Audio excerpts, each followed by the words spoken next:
Burger king सबको circuit लगा कर लेना था, उन नीचे के सर्किट पर कोई खरीदने को तैयार नहीं है। ये फंडामेंटल नहीं है, न ये लिक्विडिटी है, ये है सेंटीमेंट। ऊपर बढ़ते बाजार में सबको खरीदना है और हल्की सी गिरावट आई, सर्किट पर सब लाइन लगाकर खरीदेंगे और सर्किट खुलते ही सबको स्टॉप लॉस लगाकर बेच देना है अपनी तेजी की पोजीशन। और इसीलिए मैं सुबह भी, कल आपने जब पूछा तो मैं यही कह रहा था कि बहुत हो गया भाई, 60 रुपए वाला आपका 3 गुना हो गया शेयर, अब क्या मतलब जान लोगे आप। और दूसरी बात यह कि अगर फिर भी आपको लगता है कि और तेजी और आगे का रुख बनेगा, तो ये आपके लिए सिंपल फॉर्मूला जो हम बार बार कहते हैं, अपना स्टॉप लॉस ट्रेल करते चले। आपको ऊपर के 10 रुपए छोड़ देने हैं बर्गर किंग में, और अगर आपने वही किया तो आपकी कल एग्जिट भी बहुत अच्छी हुई। देखिए अल्टीमेटली वैल्यूशंस, आउटलुक, ये सब अपनी जगह है दीप, लेकिन शॉर्ट टर्म में डिमांड सप्लाई है और डिमांड स्टॉक की ज्यादा है, आपके पास पैसा है, आइडियाज कम है, तो फिर वही होता है जो बर्गर किंग में दिखता है। तो 200 रुपए के ऊपर के भाव जस्टिफाइड नहीं है, डेफिनेटली, इसमें कोई डाउट नहीं। सी क्या होता है दीप, थोड़ा सा सेंसिबल अप्रोच रखना बहुत जरूरी है। लोगों को लगता है कि मतलब कोई भी स्टॉक बढ़ता ही रहेगा, मार्केट बढ़ता ही रहेगा, कहीं कहीं तो वैल्यूएशन वाला गेम आता है। देखिए हम मेजेस्को की भी बात कर रहे थे, अल्टीमेटली आप किसी भी दाम पर खरीद कर पैसा बनाएंगे ऐसा नहीं है। बेहतरीन से बेहतरीन कंपनी है बर्गर किंग, कंपनी में कोई समस्या नहीं, मेजेस्को कंपनी में कोई समस्या नहीं, लेकिन अगर आप अच्छा शेयर अच्छे दाम पर खरीदेंगे तो वेल्थ बनेगी। अच्छा शेयर खराब दाम पर यानी कि ऊपर खरीद लेंगे तो इंतजार करेंगे, पैसा बन जाएगा। और खराब शेयर खराब दाम में यानी कि खराब शेयर को बहुत ऊपर के दाम में खरीद लेंगे तो फिर आपकी वेल्थ तहस नहस होना एकदम निश्चित है। तो आपको डिसाइड ये करना है कि आपकी एंट्री और एग्जिट अच्छे शेयरों में भी कब होनी चाहिए।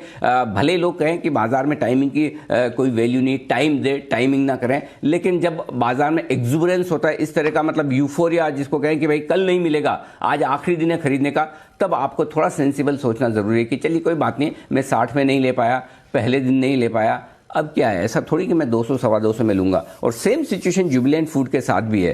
ठीक है दीप, ऐसा थोड़ी कि बर्गर किंग महंगा हो गया इसलिए जुबिलेंट भी महंगा होना चाहिए। तो मेरा मानना बहुत क्लियर कट है कि महंगे वैल्यूएशन वाले स्टॉक्स पर सावधान रहें, और स्पेशली इसलिए भी कि अगर करेक्शन आया तो सबसे पहले आपको ये 100, 150, 200 के पी मल्टीपल वाले स्टॉक अचानक से महंगे लगने लगेंगे, ठीक उसी तरह से जैसे 9:15 बजे आपको बर्गर किंग सस्ता लग रहा था और 3:30 बजे महंगा। जी दीप।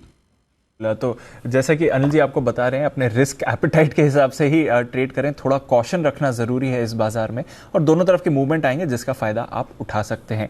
कई सारी और चीजों के बारे में चर्चा करनी है, वो भी करेंगे अनिल जी के साथ। पर सर आज के फिर ट्रेड सेटअप की बात करते हैं, आज के संकेत क्या बता रहे हैं?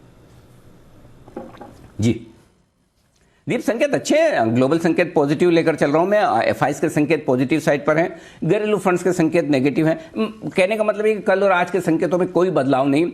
एफएनओ के संकेत नेगेटिव हैं, सेंटिमेंट ट्रेंड पॉजिटिव हैं। लेवल्स जोन 13,675, 13,700, देखिए किस तरह से निफ्टी का support zone immediately day support zone ऊपर की तरफ आ गया। तो 13,670, 75 एकदम इमीडिएटली मजबूत सपोर्ट है। तो आपको कमजोरी फील करनी है अगर आप 13,670, 75 के नीचे ट्रेड करना शुरू करें। जब तक ऐसा नहीं होता, यानी कि कल के लोज जब तक नहीं टूटते तब तक तो आपको निश्चिंत होकर तेजी में रहना है। पहला संकेत बाजार में कमजोरी का, वो भी दिन के दौरान वाला, ऐसा नहीं कि कमजोरी मतलब आप ज्यादा फील करने लगे, सिर्फ डे ट्रेडर्स के लिहाज से कमजोरी का पहला संकेत दीप मिलेगा आपको अगर आप 13,670 कल के लोज के नीचे ट्रेड करना शुरू करते हैं तो।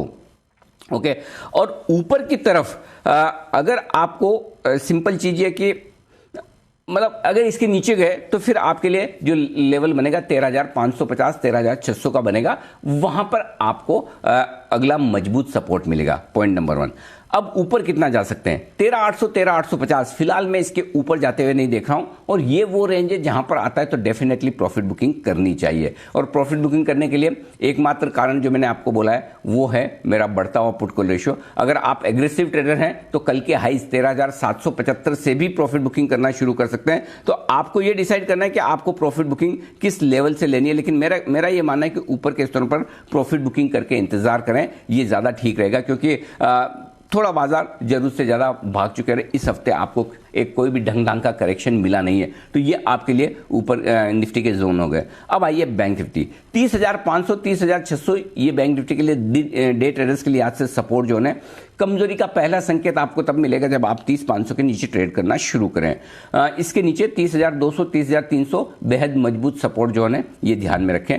ऊपरी स्टोन पर 30,950, 31,050 ये रुकावट की रेंज है। अगर गलती से इसे पार किया तो 31,175, 31,300 ये आपके लिए हायर रेंज होगी। दीप, आपको याद होगा कल भी हम जब क्लोजिंग वाले शो में बात कर रहे थे कि डेटा के लिहाज से कि 13,750 के आसपास एक्सपायरी होनी चाहिए, एग्जैक्टली उसी लेवल के आसपास हुई और 31,000 के ऊपर, 31,900 के 30,900, 31,000 के ऊपर आप बैंक निफ्टी की एक्सपायरी नहीं देखेंगे, एग्जैक्टली 30,850 के आसपास हुई। तो डेटा बहुत क्लियर कट संकेत दे रहे हैं 31,000 और 31,000 को पार करना बैंक निफ्टी के लिए अब भी चुनौती है, मुश्किल काम है।